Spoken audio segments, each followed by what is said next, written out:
suara saya bisa terdengar dengan jelas ya?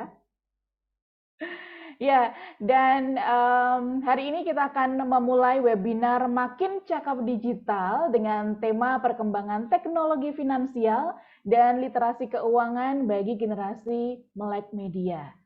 Siang hari ini juga sudah hadir bersama kita para narasumber yang luar biasa. Saya akan menyapa dulu. Speaker yang pertama ada Pak Toto Sumanto, Manajer Penjualan Layanan Jasa Keuangan Pos Indonesia Yogyakarta. Sudah hadir ya Pak Toto ya? Ya, sudah. Selamat Apa kabar Pak Toto? Ya, Ya. Mbak, sudah. Oke, baik Pak Toto. Yang kemudian selanjutnya ada Dr. Haji Ardito Binadi MSI, dosen Fakultas Ekonomi dan Bisnis UPN Veteran Yogyakarta, konsultan UMKM dan juga Kopsya, pengamat ekonomi dan juga keuangan digital. Selamat siang Pak Ardito. Selamat siang Mbak Wulan. Selamat siang. Kemudian speaker kita yang ketiga ada Ibu Rosiko Arliani, Subbagian Edukasi dan Perlindungan Konsumen OJK. Ibu Rosi, selamat siang. Selamat siang, Mbak. Baik, selamat siang semuanya yang sudah hadir di webinar Makin Cakap Digital di siang hari ini. Dan sebelumnya, kita akan sama-sama menyanyikan lagu Indonesia Raya dan dilanjutkan dengan Mars ICSB. Kepada para narasumber dan juga peserta dimohon untuk menyalakan videonya.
Ini loh.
Baik, nah sebelum kita memulai agenda kita di kesempatan siang hari ini, mari kita juga menyaksikan video sambutan dari Direktur Jenderal Aplikasi Informatika Kominfo, Bapak Samuel Abriani Pangerapan.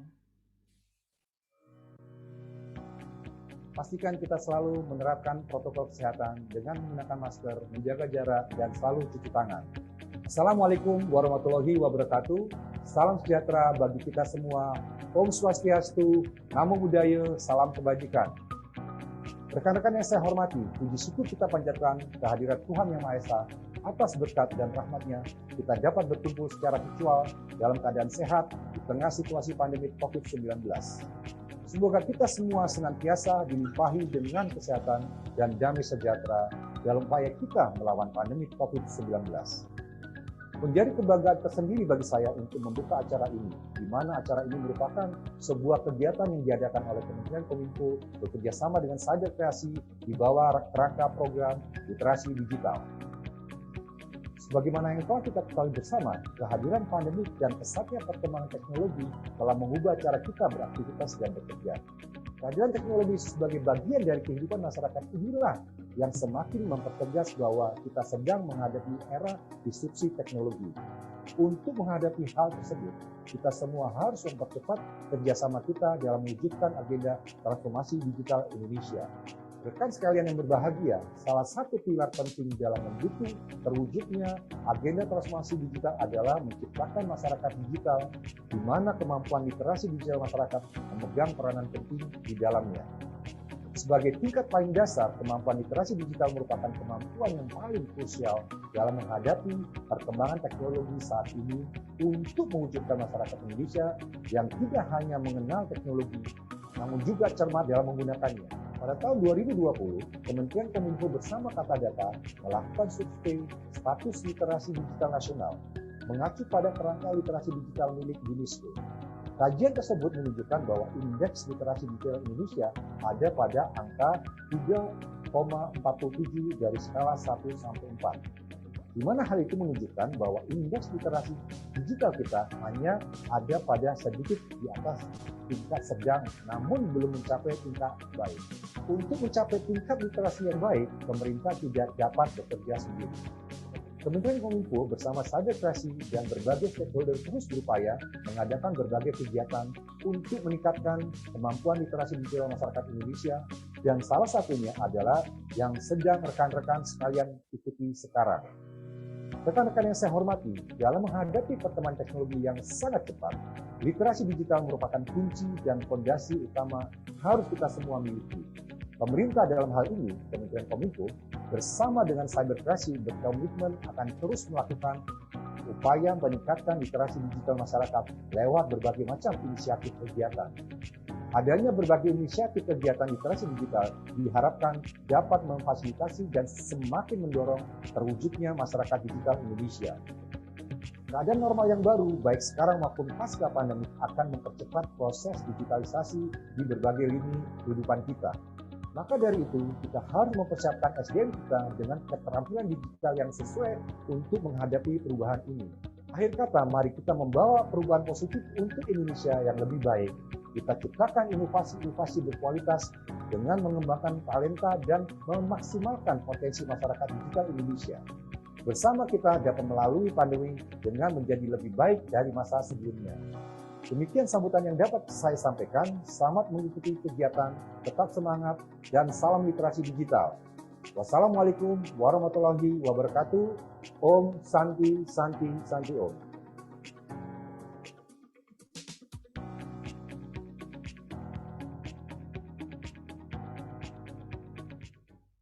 Ya, baik teman-teman, masih semangat terus ya untuk mengikuti acara webinar di siang hari ini. Dan di era digitalisasi seperti sekarang ini, perilaku orang dalam mengkonsumsi sebuah produk berubah. Oleh karena itu, seluruh stakeholder juga perlu mengikuti kemajuan teknologi. Dan dalam hal ini, PT Pos Indonesia membuat suatu terobosan dalam kemudahan bertransaksi dengan mengeluarkan produk digital payment PosPay. Dan tidak hanya dengan PosPay, transaksi bisnis lebih mudah, tapi juga memudahkan untuk pembayaran tagihan-tagihan lainnya. Dan hari ini nih teman-teman, semuanya bisa berkesempatan mendapatkan hadiah saldo Postpay senilai Rp50.000 untuk 3 orang pemenang. Caranya, kamu bisa mendownload Postpay, mengupload screen capture aplikasi Postpay yang sudah kamu download, kemudian di-share melalui IG Story, dan jangan lupa juga untuk men-tag @ICSBDIY, kemudian juga @Siberkreasi, dan juga @postpay.ig. Dan siang hari ini juga sudah hadir Pak Toto Sumanto yang akan memberikan informasi terkait salah satu produk digital wallet Pos Indonesia, yaitu Postpay.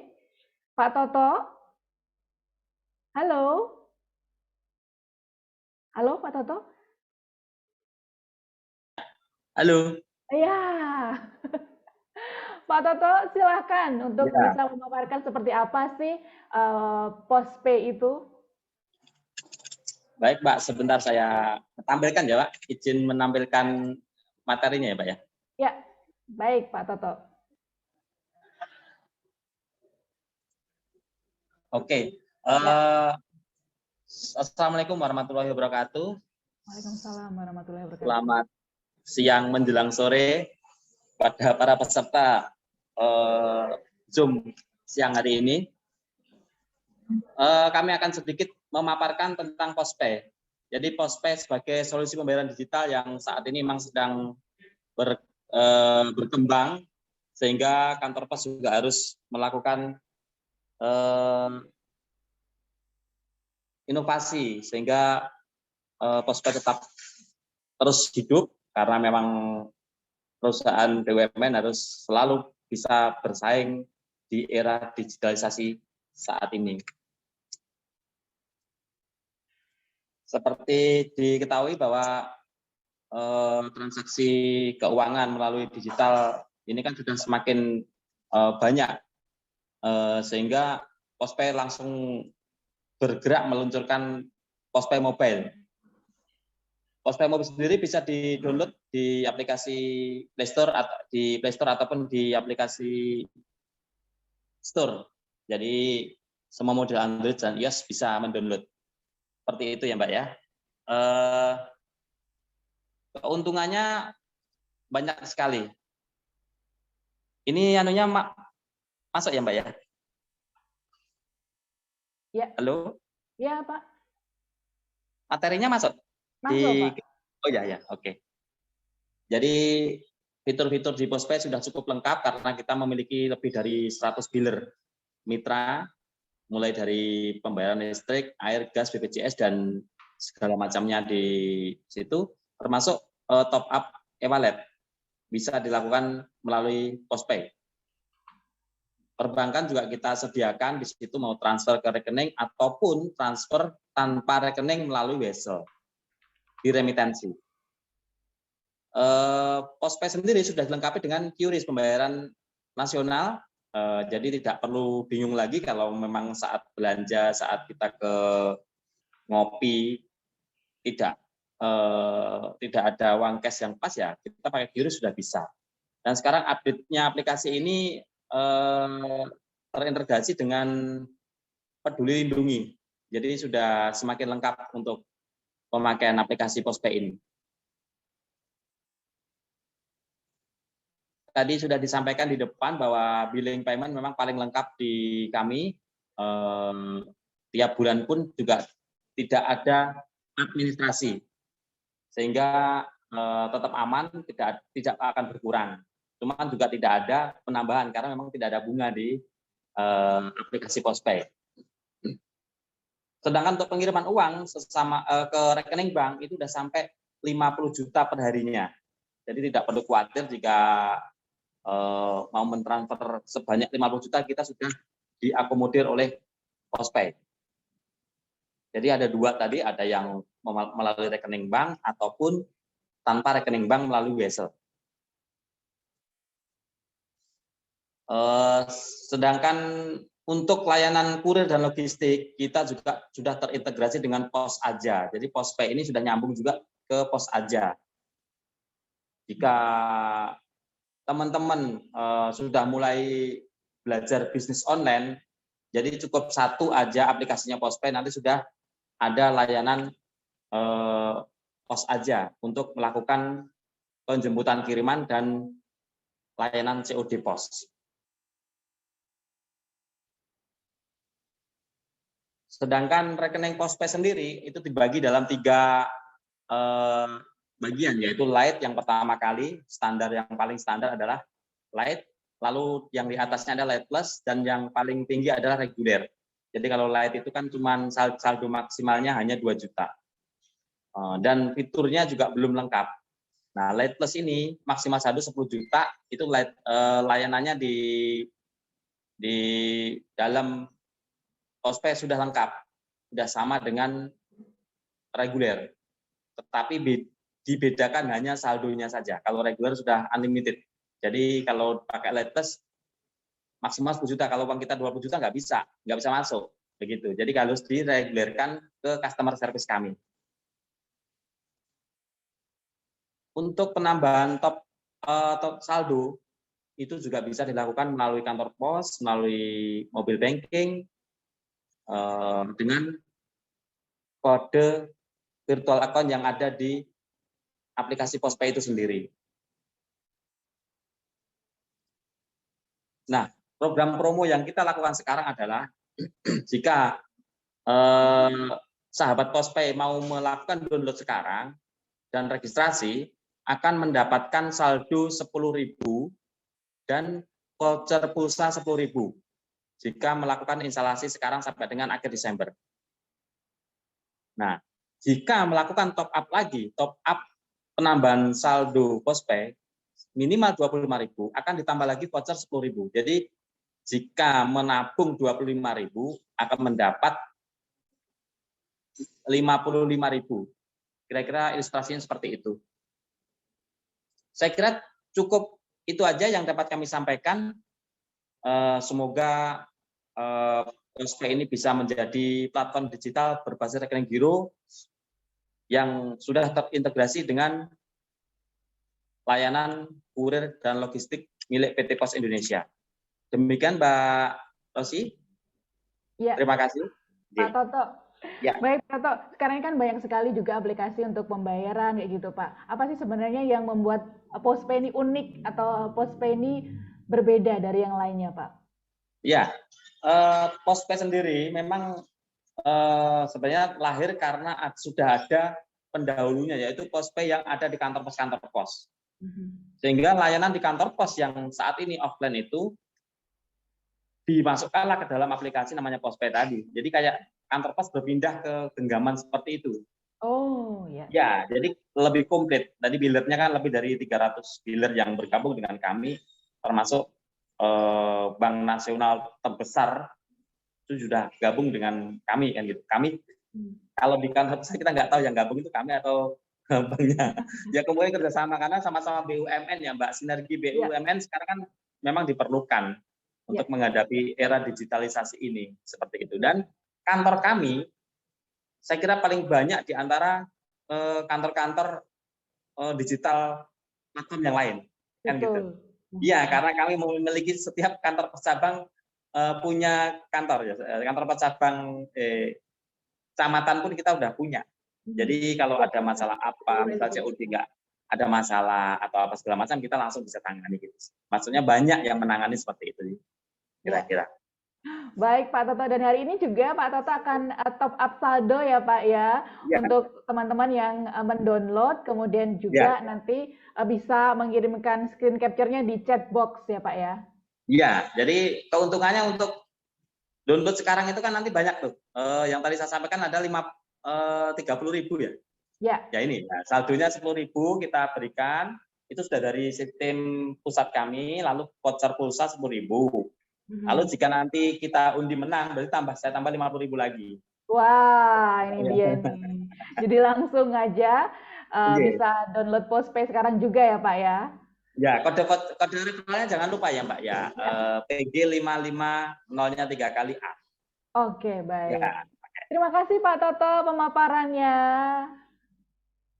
Ya, dan untuk teman-teman semuanya, itu tadi pemaparan dari Pak Toto dan juga siang hari ini Pak Toto ini berbaik hati ini akan bagi-bagi door prize saldo postpay senilai Rp50.000 untuk kamu yang beruntung dan akan diumumkan nanti di akhir acara dengan syaratnya adalah mengunduh postpay di Play Store atau App Store dan kamu bisa memasukkan kode referral PG5500A, nolnya 3 kali, dan juga submit bukti install pada link bit.ly/3FHXPSN. Nah, download sekarang juga dan menangkan hadiahnya.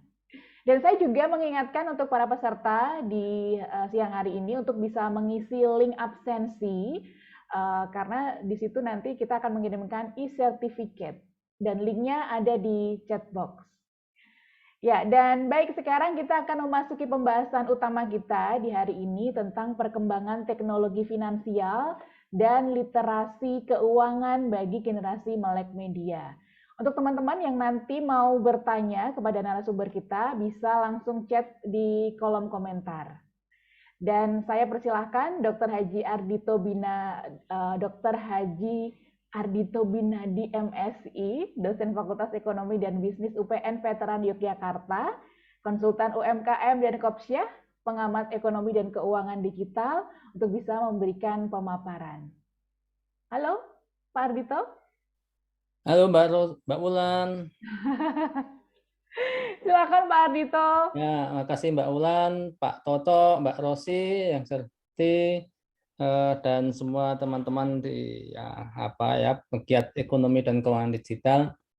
Nah, hampir tiap hari Mbak Wulan ya pertanyaan yang masuk ke saya itu selalu terkait dengan keuangan digital, ekonomi dan keuangan digital, bagaimana sistemnya, karena ABC itu boleh apa tidak dan lain sebagainya ya, dan juga sering dapat ya telepon, WA, konsultasi yang terjerat pinjol yang tadi pagi juga dibahas di TV One ya, yang baru ada 40 yang sudah dalam satu bulan digerebek oleh polisi ya. Di Sleman juga luar biasa ternyata ya Mbak Rosi, ada 38 karyawan, satu pinjol saja punya belasan aplikasi. Saya yakin OJK juga tidak henti-hentinya terus dengan Satgas Waspada Investasi itu ya.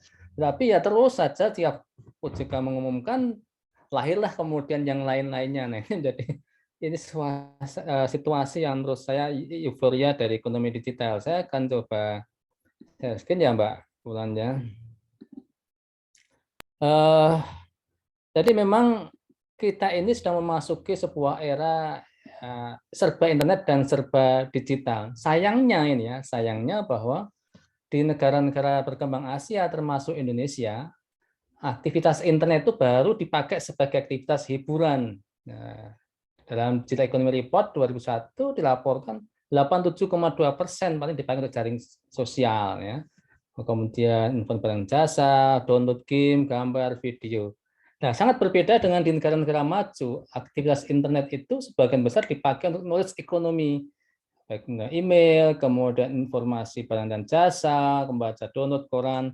Nah, ini sangat jauh berbeda. Demikian juga terkait dengan penggunaan internet banking di negara berkembang, ini baru mencapai 34,84%. Di negara maju sudah cukup jauh ya, 62,3% yang menggunakan gitu ya.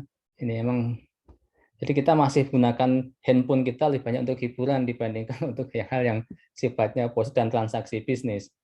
Nah, dan Indonesia ini jadi pasar ekonomi dan keuangan digital. Pemain-pemain dunia di Amerika, Eropa, Asia Pasifik nggak ada satupun dari Indonesia yang gede-gede ini ya. Padahal kita jumlah penduduknya itu 5 besar dunia, bayangkan kita jadi pasar yang luar biasa potensialnya. Tapi maka kalau ada aplikasi platform digital yang baik, kita dukung sebesar-besarnya. Tapi kalau sudah besar, jangan kemudian dibeli dari luar ya, sama saja lagi-lagi ya, kembali ke situ. Ada Apple, Microsoft, Facebook, Amazon, Tencent, itu sudah ada ya. Sempat muncul Gojek ya, yang dari Dekakon, tapi yang kemudian ada investor dari Cina dan lain sebagainya masuk di situ kemudian. Nah, Jadi sejak adanya COVID-19 itu ada loncatan, ya, ada loncatan untuk penggunaan ekonomi digital. Dalam World Forum Ekonomi tahun 2020 sudah ada kesepakatan untuk the Great Reset. Jadi ekonomi ini mau di-reset ulang, ditata ulang. Yang poin yang ketiga dari the Great Reset itu adalah semuanya serba digital. Ya, nah, sehingga dari ekonomi ya ada sebuah transformasi ekonomi dari tradisional, kemudian ekonomi industri, ekonomi kreatif menjadi ekonomi digital.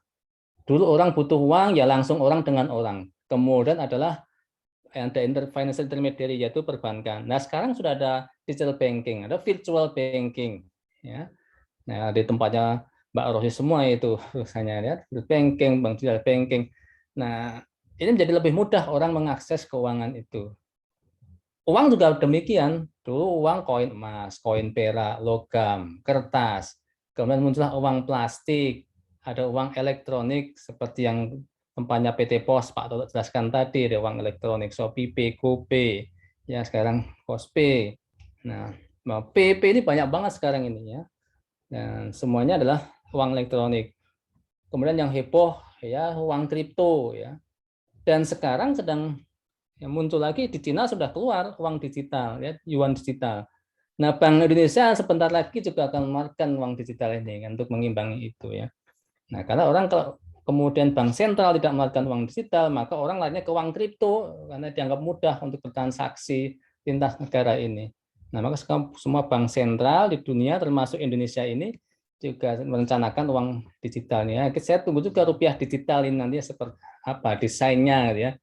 Nah, lama-lama kita ini nggak pegang aset apa-apa ini, Mbak Rosi. Semua aset kita ada dalam handphone, ya. Sehingga kalau sampai handphone kita ketinggalan, nggak ada pulsanya, wah, bahkan dunia itu gelap gulita, ya.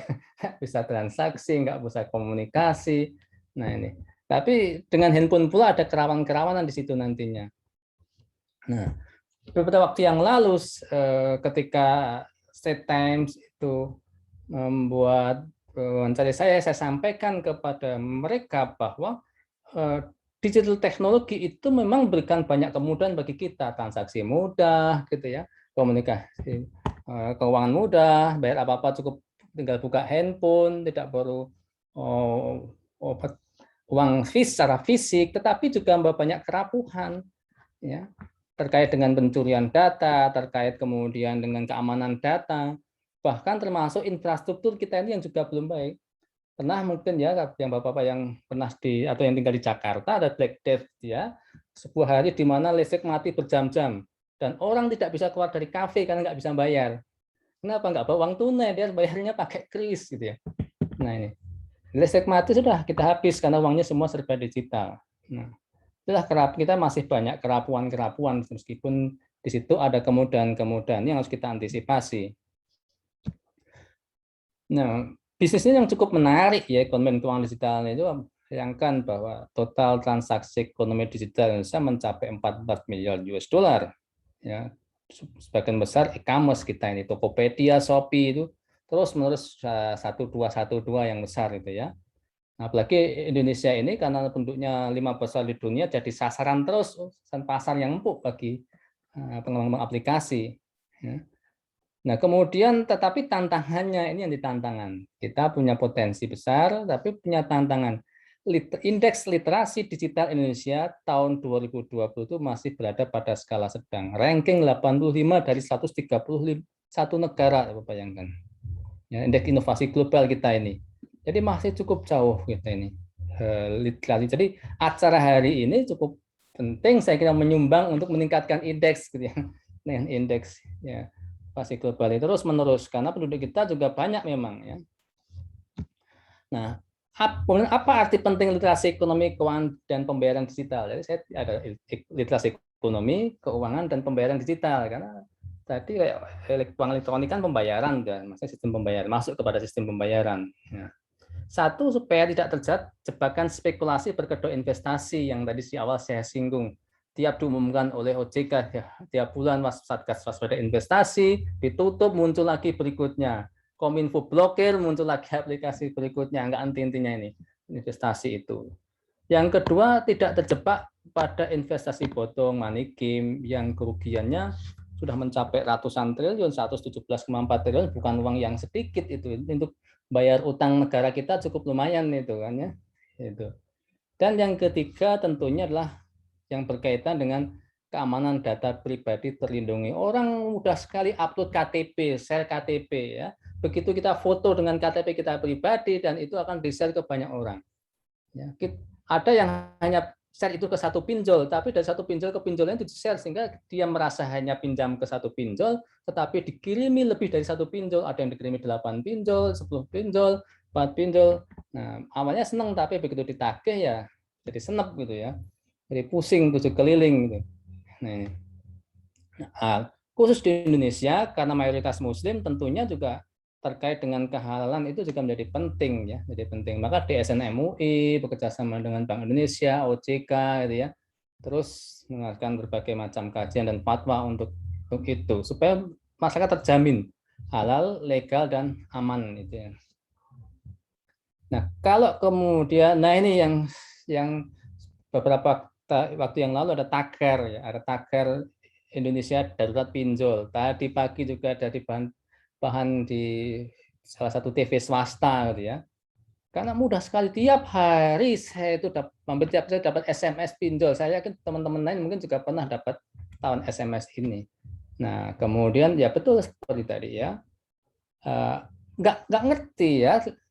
Kan mereka itu kadang-kadang 0,75% per hari gitu ya. Nah, per harinya itu nggak dibaca, oh bunganya cuma 0,75%. Nah, kecil banget, murah banget dibandingkan bank. Tapi dia nggak baca per harinya itu. Nah, kalau di bank kan jelas itu ya, Mbak Rosi, kan per tahun bunganya. Kalau kartu kredit jelas 3-4% per bulan. Jadi dan gede. Tapi 0,2 per hari orang nggak aware, orang nggak aware terhadap itu. Dia merasa udah kecil sekali. Nah, ini yang mungkin perlu diregulasi juga. Jadi pinjol-pinjol itu janganlah pakai bunga harian lah. Nah, supaya masyarakat itu menjadi lebih sadar, jadi lebih tidak terkejut begitu ada tagihan. Ya, diatur aja seperti bank, seperti bank yang lainnya itu bunganya bulanan paling enggak. Dan jangan tanpa bunga ya. Itu gunakan yang lain itu ya. Nah, karena harian itulah masyarakat jadi terjebak. Ya. Juga belum yang terkait dengan money game, investasi ilegal yang disebut yang baru-baru robot forex ya. Sudah serahkan pada robot, tinggal tidur, uang jalan terus mengalir. Nah, jadi masyarakat kita terus-menerus dinina-bobokkan untuk mendapatkan uang mudah dengan cara ya berbagai macam teknologi digital, ya, passive income, sehingga tidak produktif. Jadi tidak produktif, orang lebih banyak ke spekulatif. Akhirnya Pak, ketika itu kemudian uangnya hilang, barulah kemudian sadar bahwa dia telah tertipu gitu ya. Maka literasi menjadi penting, apa ciri-cirinya ya, dan lain sebagainya itu. Nah, belum crowdfunding ya, ada lagi crowdfunding ya. Crowdfunding itu saweran bahasa Jawanya ya, saweran uang dana, urun dana untuk investasi, untuk sosial. Ya, kan orang sekarang dengan crowdfunding ini tidak perlu investasi yang besar-besar. Dengan uang 100.000, ya 200.000, bahkan Rp1.000 sudah bisa punya bisnis gitu ya. Tapi kalau orang tidak ada literasi, orang akan terjebak crowdfunding ilegal ya. Uangnya amblas, ya uangnya amblas yang seperti berkali-kali terjadi. Tetapi ya tetap terus ada aja. Karena kurang literasi dalam hal ini. Ada manfaat, ya mudah, cepat, ya, dalam investasi, tapi bahayanya juga pencucian uang, terjebak dalam administrasi yang terbuka, tercurinya inspirasi, terhadap risiko penipuan, dan lain-lain. Ini yang saya pikir juga terus-menerus perlu disampaikan kepada masyarakat. Ya. Nah, sebagai penutup, Mbak Ulan, ya, jadi kita melihat bahwa teknologi itu memberikan kemudahan, tapi juga kerapuhan. Ya, kerapuhan dalam hal keamanan, kerapuhan dalam sisi bisnis, kemudian kerapuhan ya regulasi kita itu masih terus dibenahi, kemudian infrastrukturnya juga demikian. Yang kedua juga hati-hati terhadap tawaran yang menggiurkan, yang ujungnya pada penipuan dan semakin tawaran itu menggiurkan dengan hasil yang sangat-sangat tinggi, maka kita harus semakin hati-hati. Ya, itu. Termasuk keamanan pribadi kita jaga baik-baik. Jangan mudah share KTP, ya dokumen-dokumen pribadi, ya. Kemudian kadang penipuan lewat OTP. Tadi OTP-nya salah terkirim ke nomor Mbak Tepo, tolong dikirim ulang. Sudah habis semua kita ini. Jangan mudah memberikan data-data pribadi kita.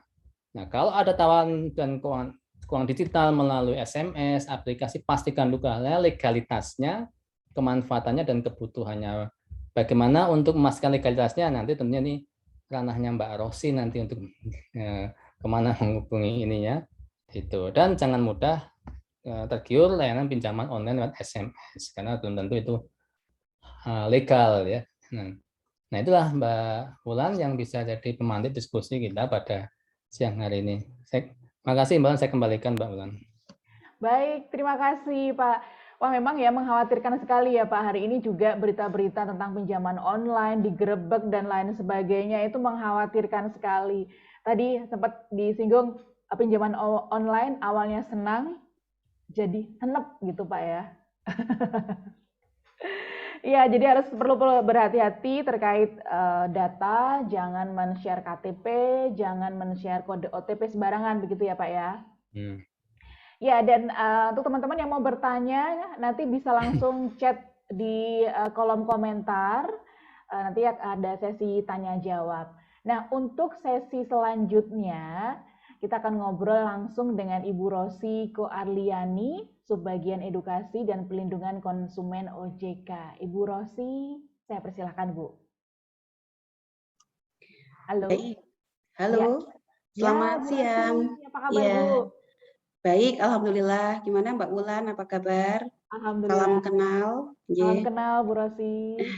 Selamat siang Pak Ardito, Pak Toto. Ya, Bu Salam Rosi. kenal Bapak. Iya, sami-sami.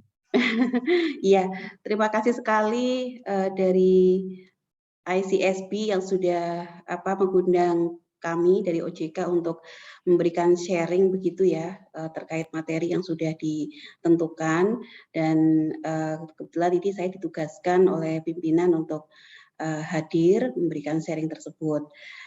Baik Mbak, izin teman saya Mbak Priscilla boleh share screen? Ya. Sebenarnya tadi Pak Ardito sudah cukup lengkap ya membantu materi saya sebenarnya Pak Ardito. Jadi izin saya melengkapi ya Pak Ardito. Begitu. Iya, next aja Mbak. Baik, beberapa agenda yang akan kami sampaikan ini di next aja Mbak. Iya. Baik, ya.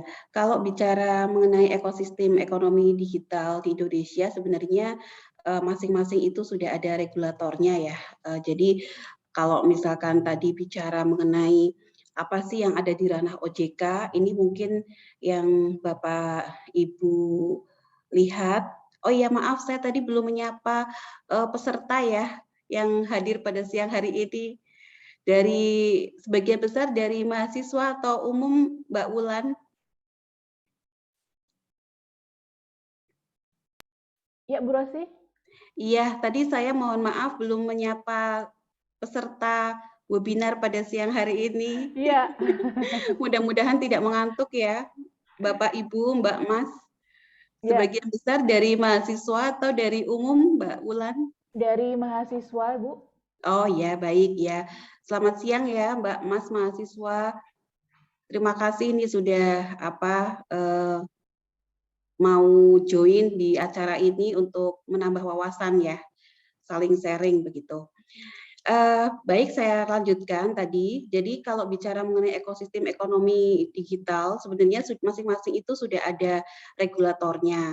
Jadi kalau bicara saya dari OJK begitu, ini yang 3 teratas ya, terkait peer-to-peer lending, kemudian terkait crowdfunding, dan juga yang di tengah ini secara mungkin secara keseluruhan itu kategorinya adalah inovasi keuangan digital, itu ada di bawah OJK ya.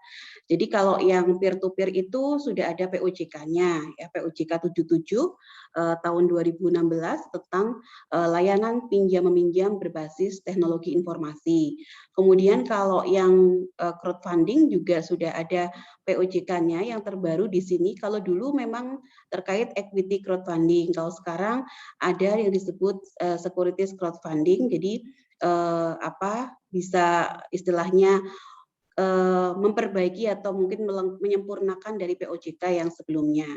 Kalau yang lain-lain ini sudah ada regulatornya sendiri, tadi sudah disampaikan juga oleh Pak Ardhito terkait sistem pembayaran lebih dekat lebih ke BI ya untuk regulatornya.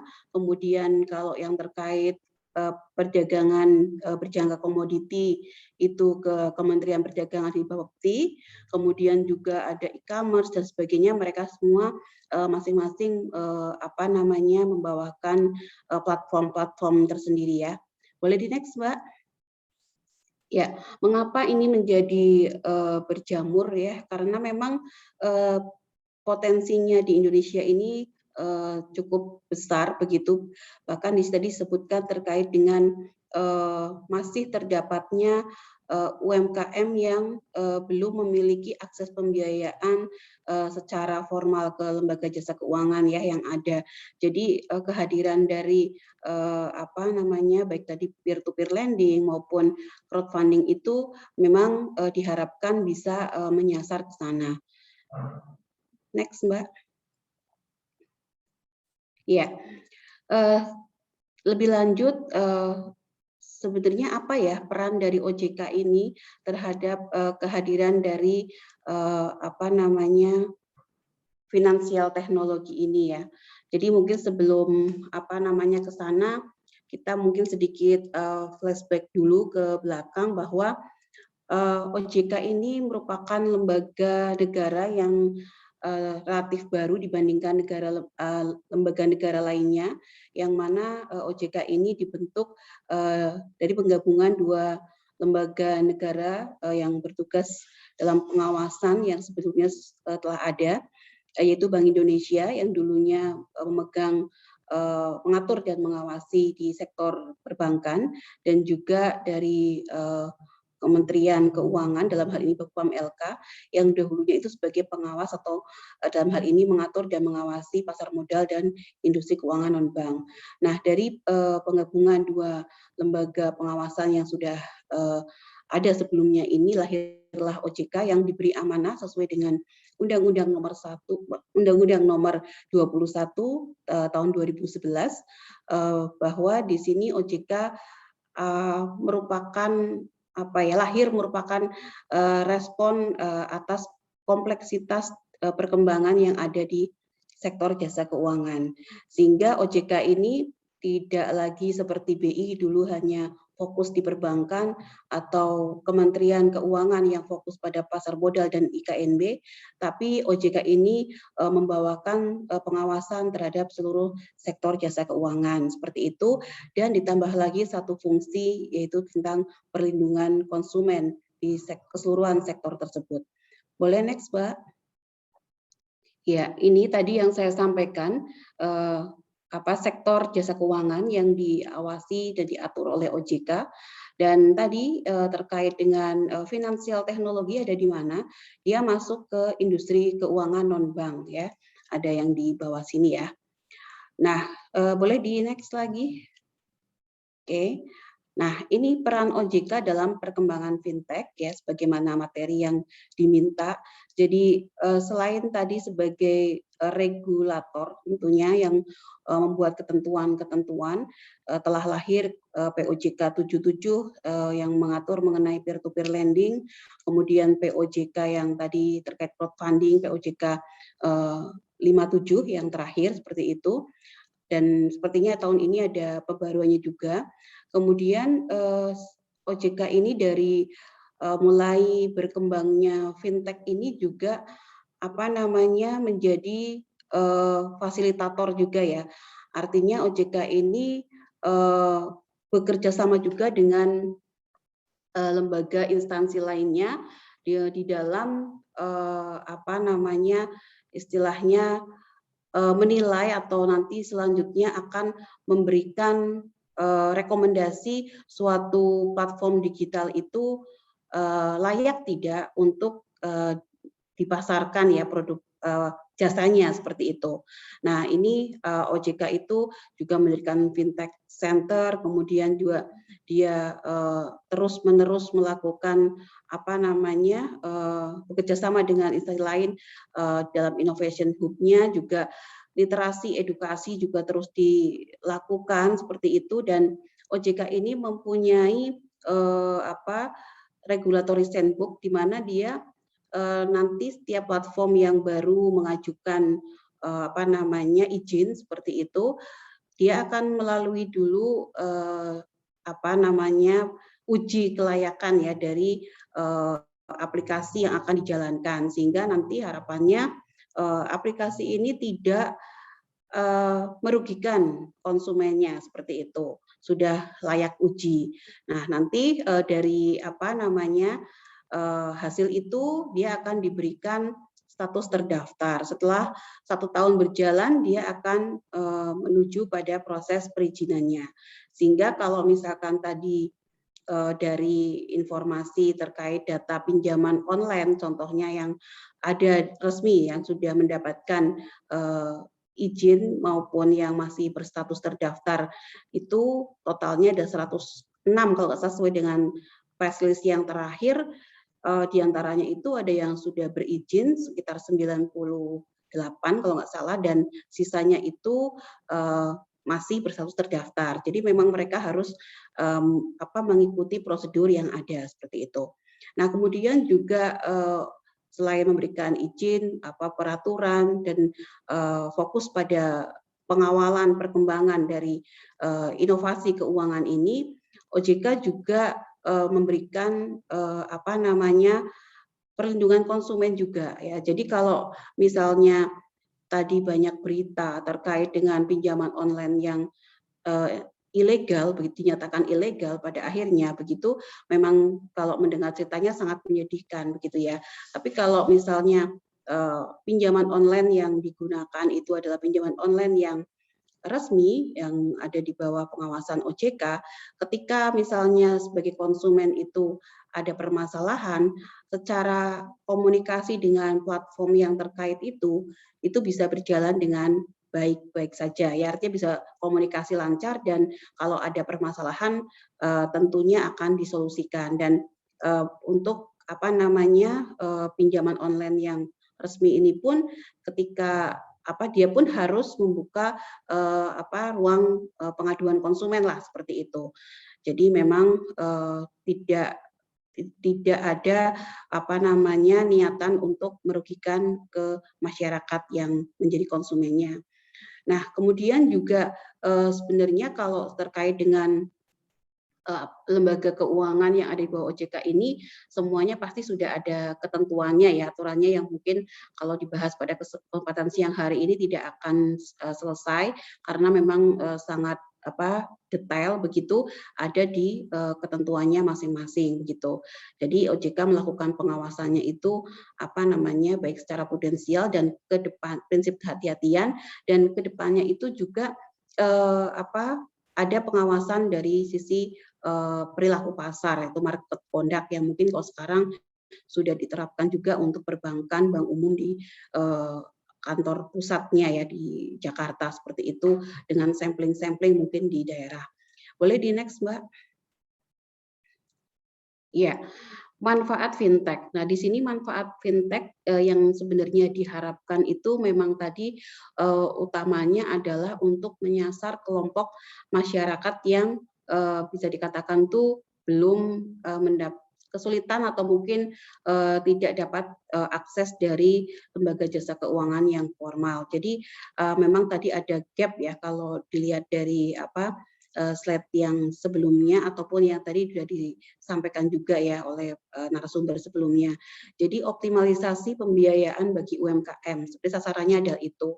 Namun PR-nya betul bagaimana agar literasi keuangan digital ini pun tidak terlewatkan ketika yang diharapkan adalah inklusi keuangan digital. Jadi literasi harus mendasari dulu sehingga nanti dalam prakteknya, dalam penggunaannya tidak berpotensi membuat permasalahan seperti itu bagi penggunanya. Tadi juga disampaikan bahwa sebenarnya dengan adanya finansial teknologi tentunya akan bisa menyederhanakan rantai transaksi begitu ya. Ketika misalnya mau nyoba-nyoba bermain saham atau reksadana seperti itu, sekarang sudah banyak platform-platform yang menyediakan investasi online. Tidak harus ke kantor perusahaan sekuritas atau ke perbankan mungkin begitu yang menyediakan produk tersebut, tapi bisa langsung dengan handphonenya seperti itu. Nah, ini adalah contoh-contoh dari manfaat fintech. Kalau yang terkait sistem pembayaran yang ada di bawah Bank Indonesia, jelas akan mempermudah pembayaran transaksi. Juga ada fintech yang bisa membantu UMKM juga untuk membuat laporan keuangan ya. Kalau misalnya di Dinas Koperasi kalau nggak salah itu ada namanya itu aplikasi juga yang bisa membantu untuk menyusun laporan keuangan misalnya. Kemudian juga ada fintech yang memberikan edukasi kepada konsumen. Misalnya di sini fintech yang bersifat agregator. Kalau salah ada misalnya contoh Cermati ya, kalau nggak salah itu Cermati. Karena banyak sekali ya Pak nama-nama fintech. Jadi kadang kalau ditanya juga kita di lembaga OJK pun mesti cari-cari dulu Pak gitu di daftarnya. Apalagi pinjaman online ya ada 100 sekian namanya aneh-aneh gitu kan. Duit kamu, duit aku. Jadi bingung kadang-kadang harus benar-benar ngelihat ke daftar yang mana daftar itu selalu dirilis setiap bulan, diupdate terus sehingga memang kadang-kadang mungkin bulan ini masuk ya karena dia terdaftar mungkin sudah 1 tahun dia tidak bisa memenuhi kewajibannya menjadi keperizinannya, akhirnya dia keluar gitu, keluar dari list tersebut. Kalau keluar dari positif list tersebut tentunya dia menjadi ilegal.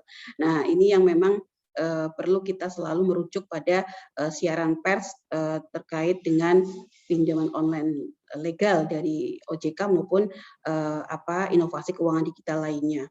Boleh di next Mbak? Iya. Nah, ini masuk ke pengertian dari peer-to-peer lending. Jadi sudah jelas diatur dalam POJK-nya layanan pinjam-pinjam uang secara langsung antara kreditur atau lender, pemberi pinjaman dengan debitur berbasis teknologi informasi. Jadi di sini nama-nama yang seringkali kita dengar, misalkan kredit pintar, misalnya modalku, atau mungkin apalah gitu ya, banyak sekali itu adalah nama platform ya, nama platform penyelenggara. Nah, nama platform penyelenggara ini biasanya yang lebih familiar didengar gitu. Tapi dia tetap punya nama PT-nya ya, PT apa gitu. Nah, kadang-kadang tuh orang ketika dia bertransaksi atau mungkin menggunakan platform itu, ini yang mungkin perlu kita audiens di sini menjadi suatu edukasi bersama. Jika mendapatkan penawaran dari SMS atau WA, bisa dipastikan itu adalah ilegal ya. Jadi tidak ada yang melalui SMS atau WA seperti itu. Nah, jadi itu ilegal. Nah, kalau seperti itu memang sering sekali kan mungkin teman-teman itu pada dapat gitu ya, bisa abaikan saja. Jangan iseng mengklik karena tadi yang disampaikan Pak Ardhito juga kadang-kadang si pinjaman online ini memberikan dananya tanpa persetujuan gitu. Mas Mbak cuma klik aja tapi ternyata nanti tiba-tiba cair di rekening begitu. Kemudian cairnya nggak cuma 1, kadang-kadang sampai 4 masuk, 4 pencairan. Nah, inilah yang repot. Jadi jangan iseng dengan penawaran melalui SMS atau WA tersebut. Sekali lagi, ini platform penyelenggara dan ada nama PT-nya. Jadi teman-teman juga kalau itu harus merujuk dulu ke merujuk ke daftar pinjaman online legal yang selalu dirilis oleh OJK. Ya, yang terakhir itu per tanggal Oktober kalau nggak salah ada sudah ya.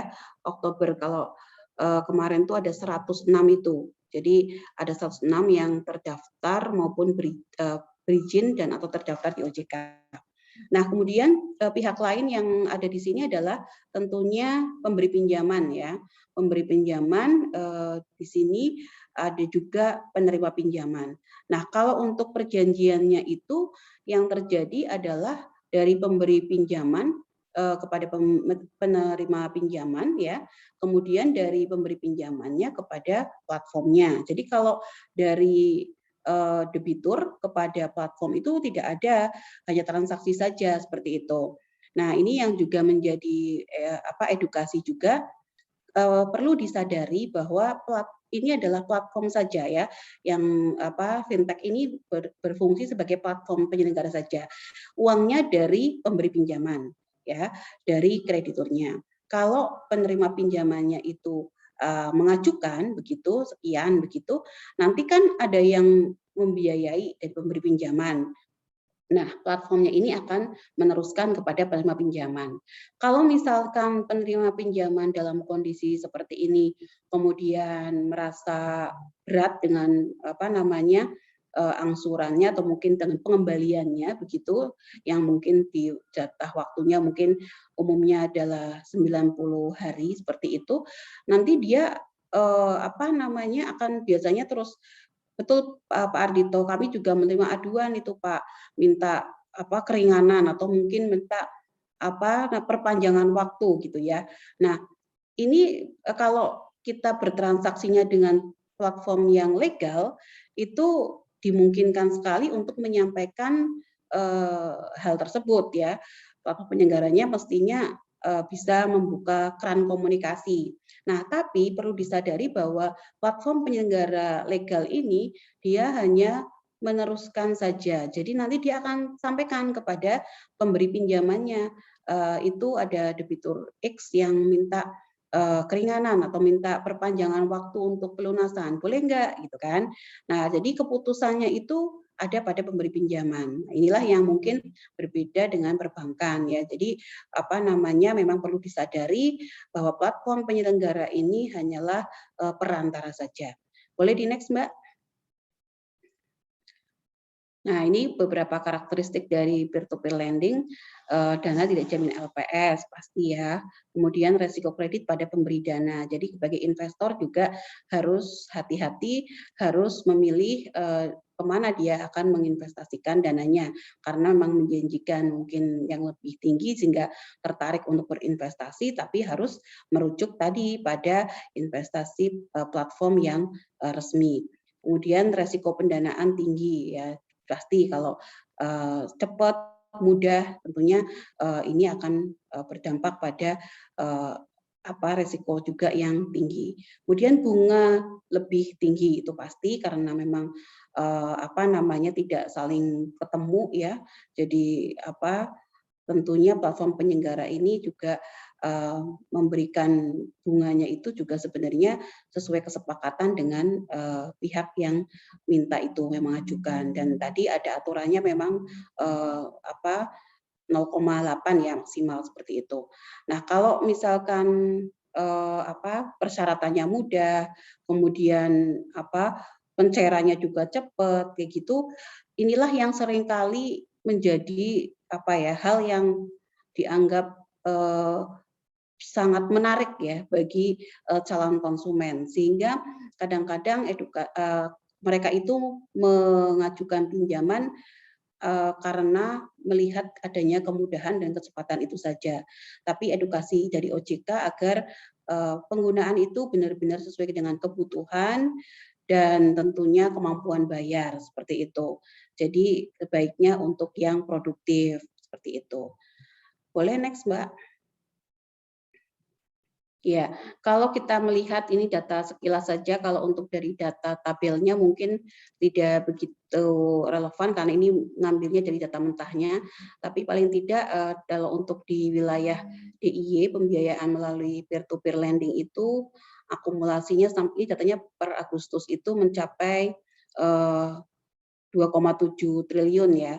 Kemudian akumulasi dana yang diberikan oleh lender mencapai 593 miliar, outstanding pinjamannya ada 80 miliar, kemudian juga tren penambahan jumlah rekening lender menunjukkan pertumbuhan yang positif secara bertahap lebih dari 2%, dan tren penambahan borrower mengalami penurunan dikarenakan dampak COVID mungkin ya. Itu sekilas mengenai perkembangan pembiayaan fintech lending di wilayah DIY. Boleh di next, Mbak? Ya, kita masuk ke yang lain yaitu fintech yang di bawah OJK juga. Di sini ada securities crowdfunding.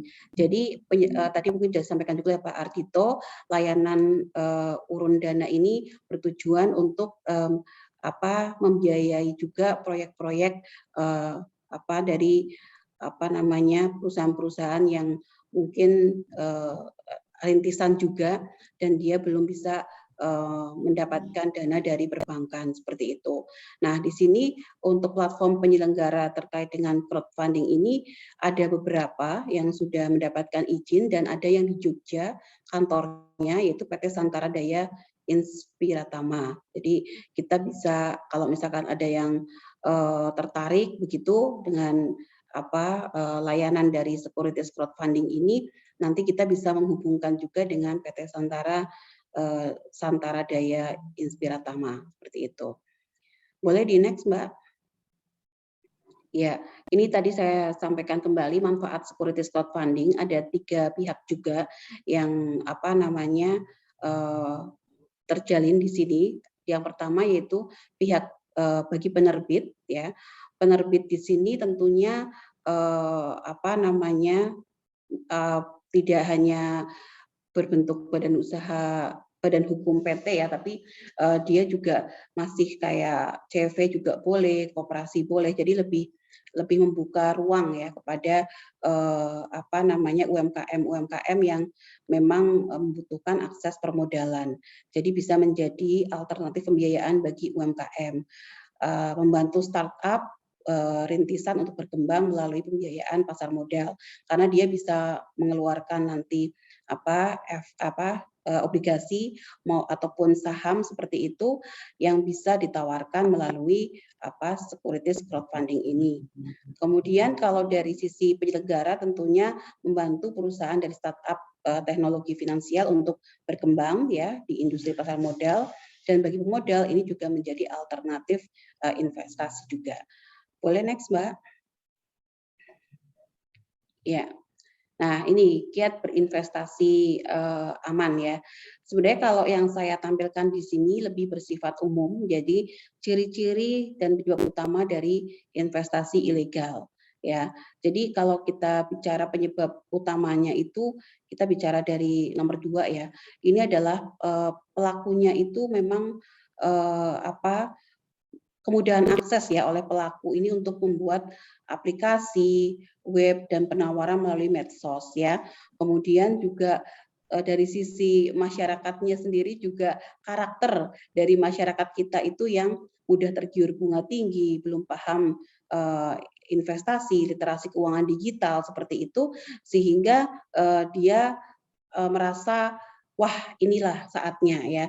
Padahal dia tidak mempertimbangkan masak-masak terlebih dahulu terkait penawaran-penawaran tersebut. Bagaimana resiko-resikonya seperti itu. Karena seringkali juga si investasi ilegal ini juga menyatakan tanpa resiko gitu, free risk ya.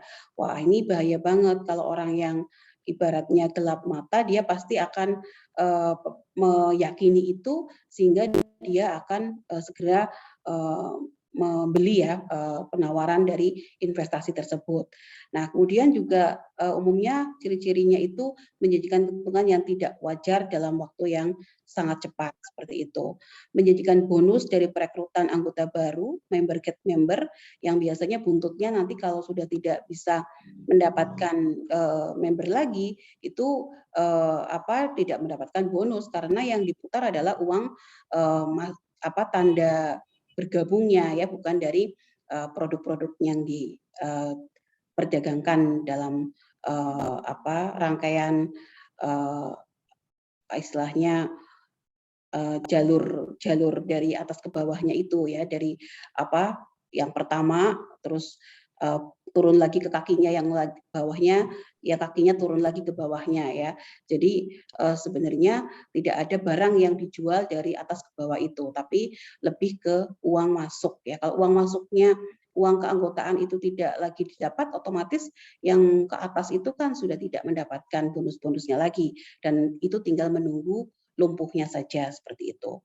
Kemudian juga legalitas ini yang tidak jelas, ini penting sekali ya, karena legalitas ini apa namanya yang merupakan istilahnya kunci ya, kunci suatu usaha ya. Kalau dia tidak memiliki usaha di sana, kemudian dia menjalankan usaha itu, ya itu fatal sekali ya. Jadi kita sebagai calon pembeli produk investasi itu harus meyakini bahwa perusahaan yang menawarkan investasi tersebut adalah perusahaan yang legal, menjalankan usahanya sesuai dengan izin usaha yang diberikan kepadanya. Kadang-kadang menyimpang juga izinnya untuk apa, kemudian usahanya untuk apa, seperti itu. Ya, jadi pada intinya berujung pada dua hal, yaitu 2L ya, legal dan logis ya.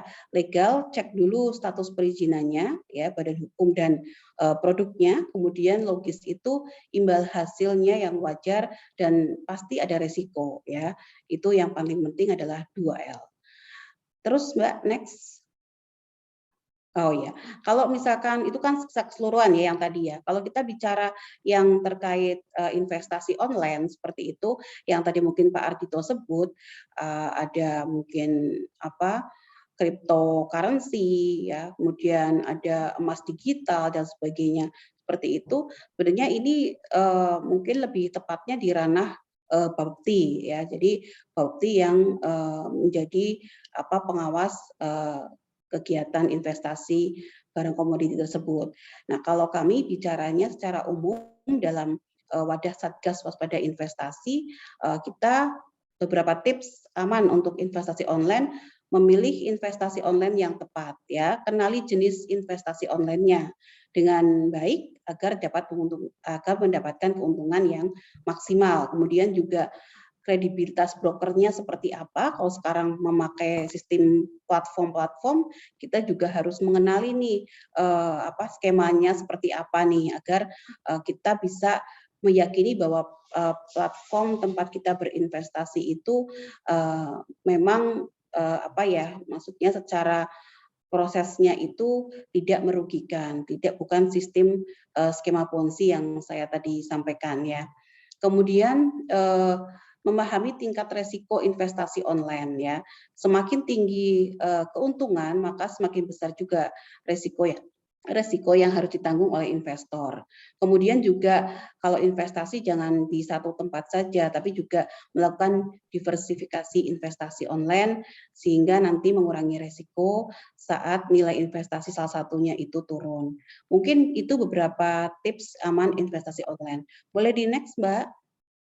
Ya, dan di zaman digital seperti ini, era digital seperti ini, ujung-ujungnya tetap ketika melakukan transaksi online harus waspada dalam hal melindungi data pribadi ya.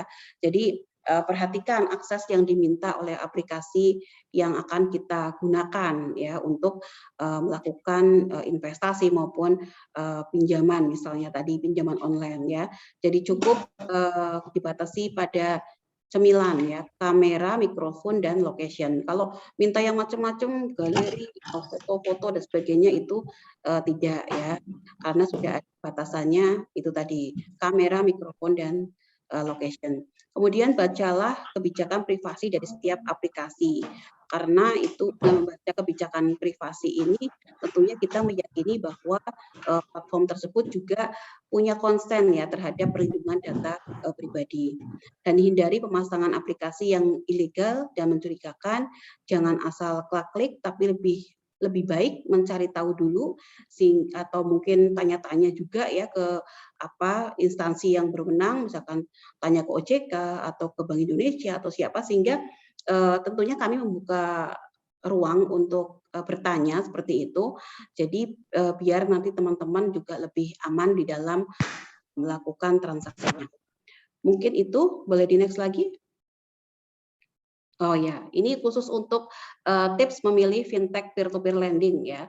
Jadi yang pertama, pinjam pada peer-to-peer lending yang terdaftar di OJK ya. Kalau tidak tahu nanti bisa cari ya di website OJK, pasti ada daftar pinjaman online legal yang dirilis oleh OJK setiap bulan ya. Kemudian kalau misalkan dicek di situ tidak ada, berarti itu ilegal ya. karena itu adalah positive list. Kemudian pinjam sesuai kebutuhan dan kemampuan. Pinjam untuk kepentingan yang produktif, pahami manfaat, biaya, bunga, jangka waktu, denda, dan resikonya. Ya, jadi itu beberapa tips untuk memilih fintech yang insya Allah bisa bermanfaat bagi membantu masyarakat luas untuk mendapatkan akses permodalan ataupun dana, namun tidak perlu ke lembaga perbankan misalnya. Begitu. Mungkin itu ada lagi slide-nya. Oh ya, satu lagi yang terakhir ini kanal layanan konsumen OJK ya. Di sini ada beberapa kanal, mungkin bisa teleponnya ke WhatsApp-nya di 081 157 3 kali ya. Kemudian bisa telepon juga ke 157 hotline-nya OJK seperti itu, ada di Instagram-nya, ada di Facebook-nya, dan yang penting di sini yang paling bawah ada kita layanan aplikasi portal perlindungan konsumen ya. Jadi APK ini mulai berlaku efektif per 1 Januari 2021. Ini merupakan kanal untuk pelaporan atau pengaduan konsumen di sektor jasa keuangan. Jadi APK ini bisa diakses oleh masyarakat luas, oleh lembaga jasa keuangan yang di bawah OJK, kemudian juga oleh lembaga jasa keuangannya, oleh masyarakatnya, oleh OJK juga, dan juga oleh lembaga alternatif penyelesaian sengketa.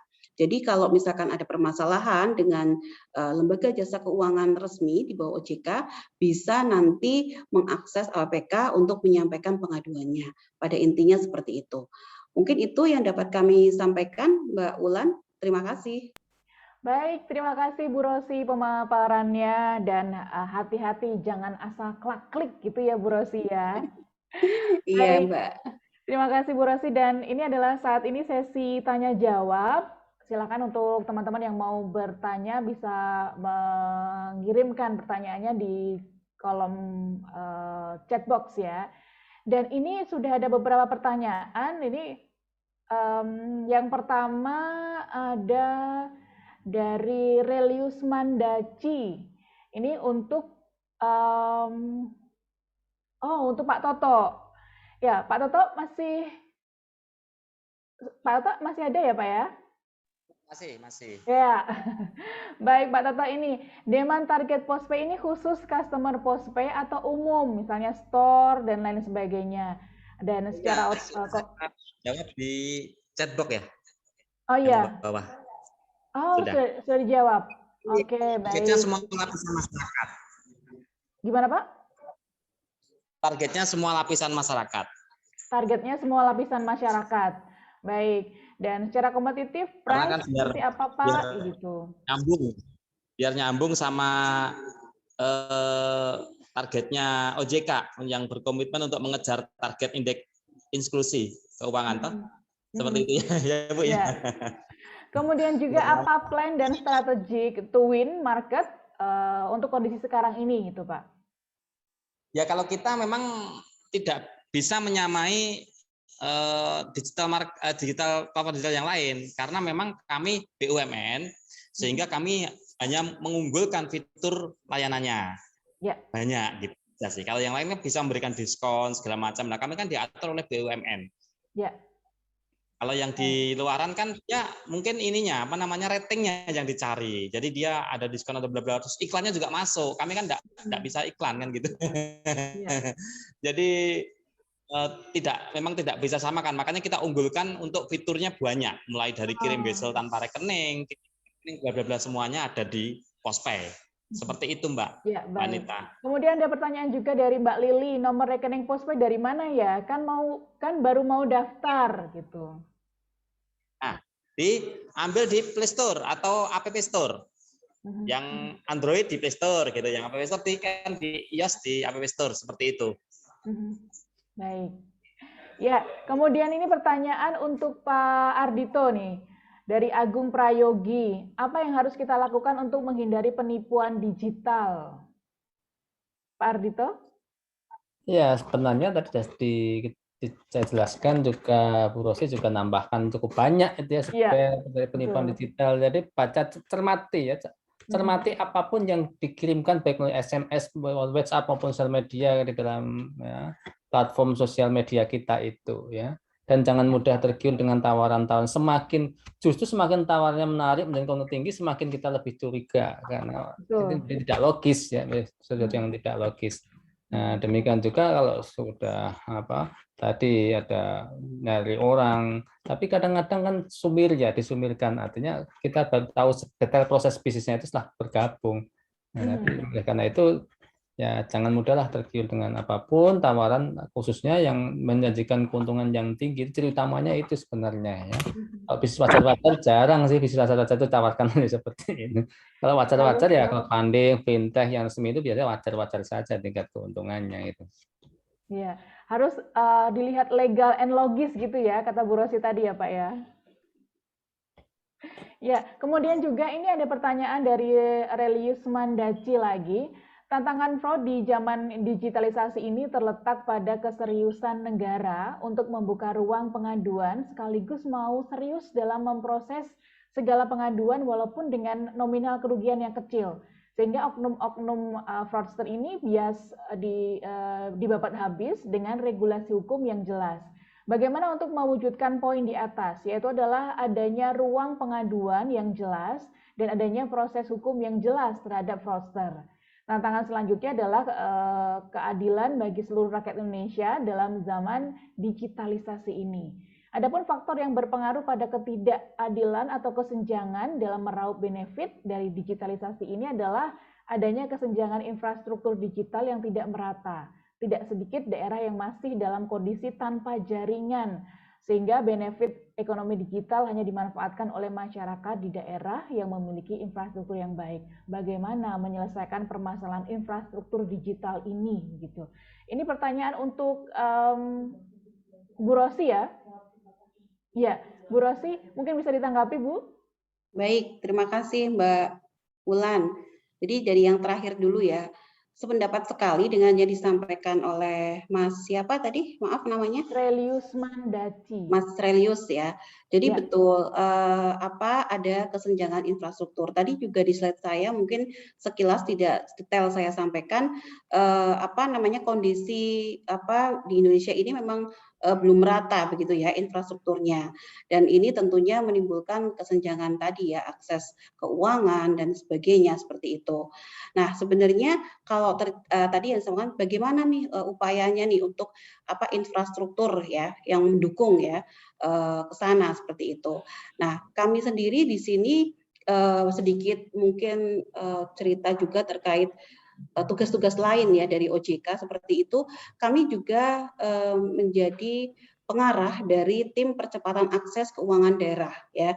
Jadi dalam program-program tim percepatan akses keuangan daerah di sana itu ada salah satu program yang disebut sebagai penguatan infrastruktur. Nah, jadi ketika kita tujuannya tadi ya mendukung inklusi keuangan yang ditargetkan 90% di tahun 2024. Tapi untuk menuju ke sana kan bukan hal yang mudah, ya kan? Yang tadi Masnya sampaikan kondisinya masih begini, mau ngakses fintech gimana, sinyal aja nggak ada, misalnya gitu ya. Nah, jadi sebenarnya di program kerja yang tadi kami sebutkan itu ada di sana ya, dan itu OJK tidak bisa bekerja sendiri, tapi dalam wadah tim percepatan akses keuangan daerah, yang mana di sini juga ada pemerintah daerah yang menjadi penggeraknya juga seperti itu. Ada ketua koordinatornya ya, yang mengerti kondisi daerahnya, kebutuhannya apa, sehingga tujuan akses tadi bisa tercapai begitu. Ya. Baik, Bu Rosi. Yeah. Dan ini juga Mas Relius Mandaci ini memberikan saran, katanya sekedar saran untuk OJK, dibikin dashboard real-time fintech status dengan desain yang efisien, agar masyarakat mudah mengetahui secara real-time platform-platform mana saja yang ilegal dan legal. Jadi masyarakat memiliki single reference untuk mengecek status fintech gitu, Bu. Ya, baik. Terima kasih Mas Relius atas masukannya, dan tadi sudah saya sampaikan sebenarnya dari setiap ada update dari dalam hal ini betul Satgas Waspada Investasi Pak Ardhito tadi juga sudah sebutkan. Jadi untuk hal-hal atau investasi-investasi yang bodong begitu ya, yang ilegal, itu menjadi PR bersama. Dalam Satgas Waspada Investasi yang beranggotakan 13 kementerian dan lembaga, kita itu bekerja sama saling menginformasikan penanganan-penanganan di masing-masing instansi terkait hal tersebut, dan pada akhirnya itu menjadi ranah dari masing-masing itu untuk istilahnya memberikan penyelesaian ya, dalam hal ini misalnya terkait pinjol tadi, misalkan OJK nih mungkin menerima laporan-laporan ya, kemudian ada yang ranahnya lebih ke arah mengancam dan sebagainya misalnya. Nah itu nanti bisa arahkan juga ke kepolisian yang mungkin akhirnya ya tadi berita-beritanya sudah ada gitu ya, sehingga itu adalah suatu bentuk kerjasama juga. Jadi kalau misalkan sarannya tersebut terkait dengan informasi mengenai yang legal begitu ya, yang legal sehingga pada tahu semua masyarakat. Nah, sebenarnya ketika tadi ada seperti ini, misalkan hasil klarifikasi, hasil pemblokiran dan sebagainya, kemudian dirilis dan itu selalu diupdate lagi seperti itu. Ya, ketika ada perubahan-perubahan selalu diberikan informasi terbarunya dari Satgas Waspada Investasi. Baik, terima kasih Bu Rosi untuk penjelasannya. Yeah. Dan teman-teman semuanya, saya akan membacakan siapa pemenang dari kuis Postpay hari ini. 3 pemenang yang sudah dipilih adalah Agung Prayogi, kemudian salah satu Siti Fatimah, dan juga Muhammad Sarifullah. Nah, ini adalah pemenang saldo Rp50.000 dari Postpay, dan nanti akan di top up otomatis oleh Postpay. Baik teman-teman semuanya, terima kasih sekali untuk yang sudah bergabung di webinar kali ini. Ini saatnya adalah sesi foto bersama. Mohon teman-teman bisa membuka videonya dulu. Sudah semuanya membuka videonya dulu. Kita akan foto bersama. Masih ada beberapa yang belum dibuka videonya, mohon dibuka. Kita akan ada sesi foto bersama. Baik, oke. 1, 2, 3. 1, 2, 3. Baik, terima kasih sekali untuk teman-teman semuanya yang sudah hadir di webinar kali ini. Terima kasih juga untuk Pak Toto. Terima kasih, Pak. Ya, kemudian terima kasih Pak Ardito. Sama-sama. Sama-sama, Pak. Ya, sehat-sehat semua, Pak. Ya, dan saya Wulan Anita dari SBDIY mengucapkan terima kasih untuk teman-teman semuanya yang sudah ikutan, dan sampai ketemu lagi di webinar selanjutnya. Sampai jumpa. Terima kasih, Pak. Assalamualaikum.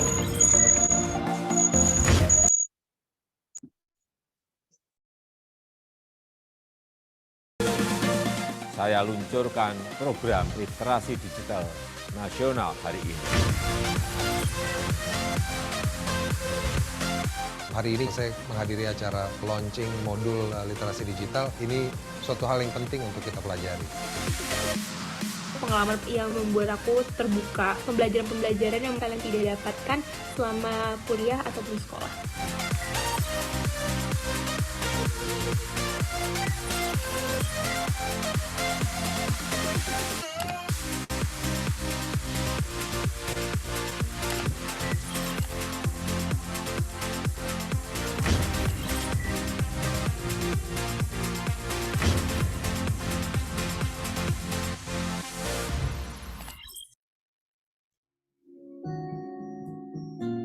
Saya, Pustikanya Ratu Bendoro, founder dari Rejayo Indonesia, minuman herbal alami untuk menjaga kesehatan dan stamina tubuh. Dalam menjalankan usaha saya, serta melakukan kebutuhan sehari-hari, saya menggunakan Postpay. Bisa buat bayar tagihan, beli produk, hingga transfer. Monggo, kita manfaatkan kemudahan dari Pos Indonesia dengan download Postpay sekarang juga. Matur nuwun. Aku nih kenapa belakangan nih kok suka panas ya? Panas kan? Kalian udah kena jebakan malware. Orang-orang yang suka ngeklik sembarangan macam kalian ini yang rawan kena malware. Boleh HP-nya tuh.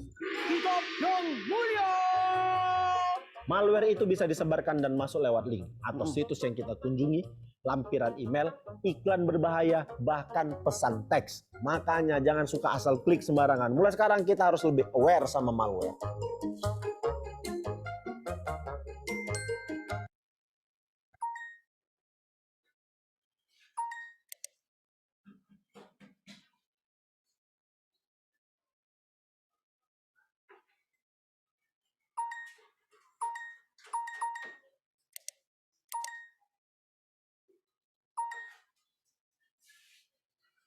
Check this one out, check this one out, check one out. Ku punya teman namanya Abud, orangnya lucu kayak badut. Oleh teman-teman dia disebut si tembem dan gendut. Tembem gendut, tembem dan gendut. Tembem dan gendut, tembem gendut. Abud tidak tahan kuping ditutup. Mungkin kalau bisa pasti disekrup. Mulut komat kami kembang kuncup. Abud menjerit. Tembem gendut, check this out. Check this one out. Lama-lama kepala Abud pusing karena tidak tahan dia melengking. Abud siapkan jurus yang penting, jurus cakar-cakar kucing. Kucing, kucing, cakar-cakar kucing. Kucing, cakar-cakar kucing. Kamu cakar-cakar canda seenaknya, mencela bakat temanmu jadi sakit hatinya. Akibatnya Abud ingin berkelahi. Ini harga diri sebagai laki-laki. Jurus cakar-cakar kucing dari Cimahi sambil menyerang teriak. Kamu cakar-cakar canda seenaknya, mencela bakat temanmu jadi sakit hatinya. Hei, ternyata bercanda itu ada batasnya. Lucu buat kamu, tidak lucu buatnya. Pakai perasaan sebelum kirimkan. Jangan suka bully-bully teman. Jangan bully teman. Jangan bully teman. Jangan Kamu cakar-cakar bercanda seenaknya, mencela bakat temanmu jadi sakit hatinya. Kamu bercanda seenaknya, jangan kaget kalau dia marah. Tanggung akibatnya, tanggung akibatnya, tanggung akibatnya.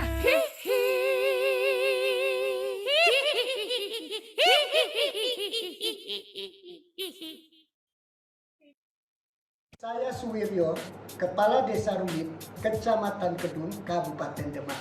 Potensi Desa Ruwit untuk sumber daya alam air sangat luar biasa. Potensi inilah yang dikembangkan oleh BUMDes Desa Ruwit. Ditambah dengan diberdayakan BUMDes menjadi kantor pos, bukan hanya memberikan tambahan dana buat desa, tapi juga kemudahan warga desa. Mereka tak perlu jauh-jauh ke kota membayar tagihan-tagihan, kirim uang atau barang. Pokoknya, dengan bergabung ke pos, desa semakin berkembang. Mugi-mugi barokah. Top Marco Top, Jos Gandos.